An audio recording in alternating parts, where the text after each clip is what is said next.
ልጀምር። ሰላምና ጸጋ ይብዛላችሁ። ፓርቲቱ በሌላ ቪዲዮ መጥቼዋለሁ። አሁንም በድጋሚ በሁለተኛው ክፍልም ከትላንትናው ሐሳብ ጋር የተገናኘ አይዲያ ይዤላችሁ መጥቻለሁ። ደግሞ እወዳቸዋለሁ። እባካችሁ በክፋት አትዩ፣ ተመልከቱ። በጌታ መጽሐፍ ቅዱስ ላይ በጣም የምገርም አንድ የሆነ ገራሚ ታሪክ ስለ ሁለቱ ሰዎች ነው ይዤ የመጣሁት።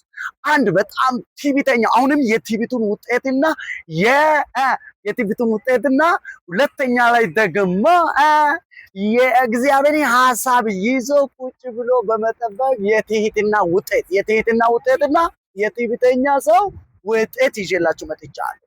የትህትና ውጤት ታላቅ ሰው ነው፣ ንጉስ ነው። ነገር ግን ቀኑን ቁጭ ብሎ አንድ መንግስት መስሪያ ቤት ወይንም አንድ መንግስት አጠገብ ምርኮኛ ሆኖ ወይንም ቁጭ ብሎ የሚጠብቅ ሰው አንድ መርደኪዮስ የሚባል ታላቅ የእግዚአብሔርን ሰው እናገኛለን። በእግዚአብሔር ጸጋ የሚያምን በእግዚአብሔር ጉልበት የሚያምን ሰውን የእግዚአብሔር ቀን የሚጠብቅ የራሱን ነገር ጥሎ እግዚአብሔር አንድ ቀኑን ያመጣል ብሎ የሚጠብቅ ታላቅ ሰው አለ። ይሄ ሰው ቁጭ ብሏል። ምንም ነገር የሚያደርገው ነገር የለም። ንጉስ የሆነውን ሰው የሚጎዳው ነገር የለም። ንጉስ ሆኖ ያለውን ሰው ምንም የሚያስከፋው ነገር ምንም የሚጎዳው ነገር የለም። ነገር ግን ቁጭ በማለት ብቻ አናደደው። ቁጭ በማለት ብቻ አስቆጣው። ሳይሰራ አስቆጣ። ስልጣን ሳይኖር አስቆጣ። ወንበር ሳይዝ አስቆጣ።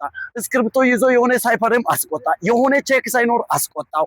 ምን አድርጎ በር ላይ ያው እንደዚህ ቁጭ በማለት ብቻ የእግዚአብሔር ጊዜ በማለት የእግዚአብሔር ጊዜ ይመጣል በማለት አባቴ ቁጭ በማለት ብቻ አስቆጣው።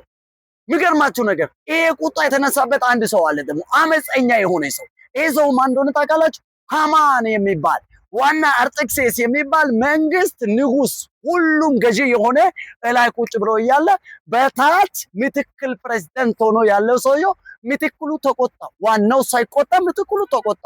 ይኸውላችሁ ምትክሉ በሚገባው መንገድ እርግጠኛ ነኝ ምትክሉ በሚገባው መንገድ ዋና ጠቅላይ ሚኒስትርም ይንቀሳቀስ ነበር። ግን ዋና ጠቅላይ ሚኒስትር ውስጥ ቁጣ አልተነሳ። ነገር ግን ምትክል ጠቅላይ ሚኒስትር ላይ ቁጣ ተነስቷል። ምን በመሆነው? ከዘበኛ እንኳን የዘበኛነት ራሱ ስልጣን የለው። ግን ሰውየው ውስጥ ኪዳን አለው። ኪዳኑ ወዴት የሚያደርግ ነው?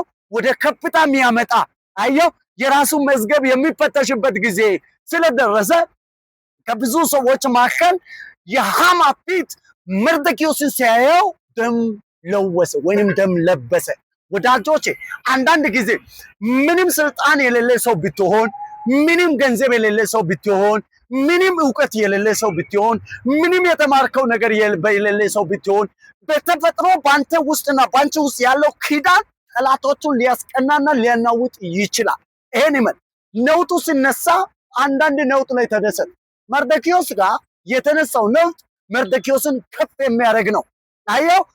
ሃማንን ደግሞ ከጠቅላይ ሚኒስትርነት አውጥቶ እንደውም ይኸውላችሁ የመርደኪዮስ ተራ ደረጃ ሳይሆን ከመርደኪዮስ ደረጃ ወረድ ያለ የተናቀው መርደኪዮስን በፈረሱ ጀርባ ላይ ይዞ በከተማ ማዞር ነው። አንዳንድ ጊዜ እግዚአብሔር ጠላቶቻችሁን ሲያንቀሳቅስ ደስ ይበላችሁ። አንዳንድ ጊዜ ተዋጊዎች ሲነሱ ደስ ይበላችሁ። ምክንያቱም እናንተን ቁጭ ብላችሁ ከተራ መንደር ወደ ጭብጨባ፣ ከተራ መንደር ዙፋን፣ ከተራ መንደር ጥሩ ወንበር፣ ከተራ መንደር ጥሩ በህዝብ ላይ ወደ መታወቅ፣ ከተራ መንደር አንስቶ ከፍ ማድረግ ነው። ስለዚህ የትዕቢተኝነት ውጤት የሚያስከትለው ሞት፣ አንደኛ ሞት፣ ሁለተኛ ስቅላት፣ ሶስተኛ ከተማው ላይ ፈረስ ይዞ መዞር፣ ባንተ ዙሪያ እንዲያጨበጭቡ ማድረግ፣ ትላንት በናቁ እጆች ላይ ትላንት ባናወጡና ትላንት ባዋረዱ እጆች ላይ ነገ ምን ማድረግ ነው?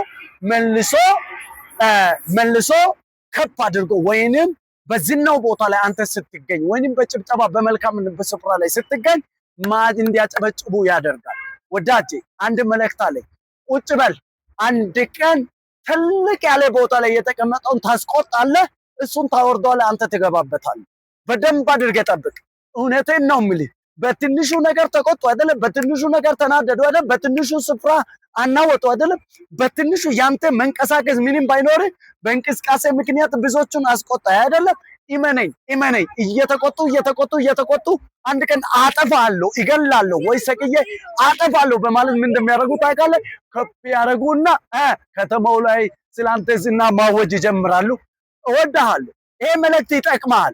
እወድሃለሁ፣ ይሄ መልእክት ይጠቅምሻል። እወድሻለሁ፣ ይሄ መልእክት ለእናቴ ይጠቅማል፣ ለአባቶቼ ይጠቅማል፣ ለሀገሬ ለኢትዮጵያ ሕዝብ ይጠቅማል። ፍርድ የተሰወረባቸው ሰዎች የመርደኪዮስ መዝገብን እንቅልፍ ከልክሎ እግዚአብሔር አርጤክስስን እንዳስፈለገው እውነቴን ነው የምልህ። የዘሪ ጉዳይ ይፈለጋል፣ የአገልግሎት ጉዳይ ይፈለጋል፣ የቢዝነስ ጉዳይ ይፈለጋል፣ የተለያየ ያንተ የጤንነት ጉዳይ ይፈለጋል። እመነኝ፣ እግዚአብሔር አምላክ አድርጎ ያስገርምሃል። እመነኝ፣ እግዚአብሔር በስራ ላይ ነው።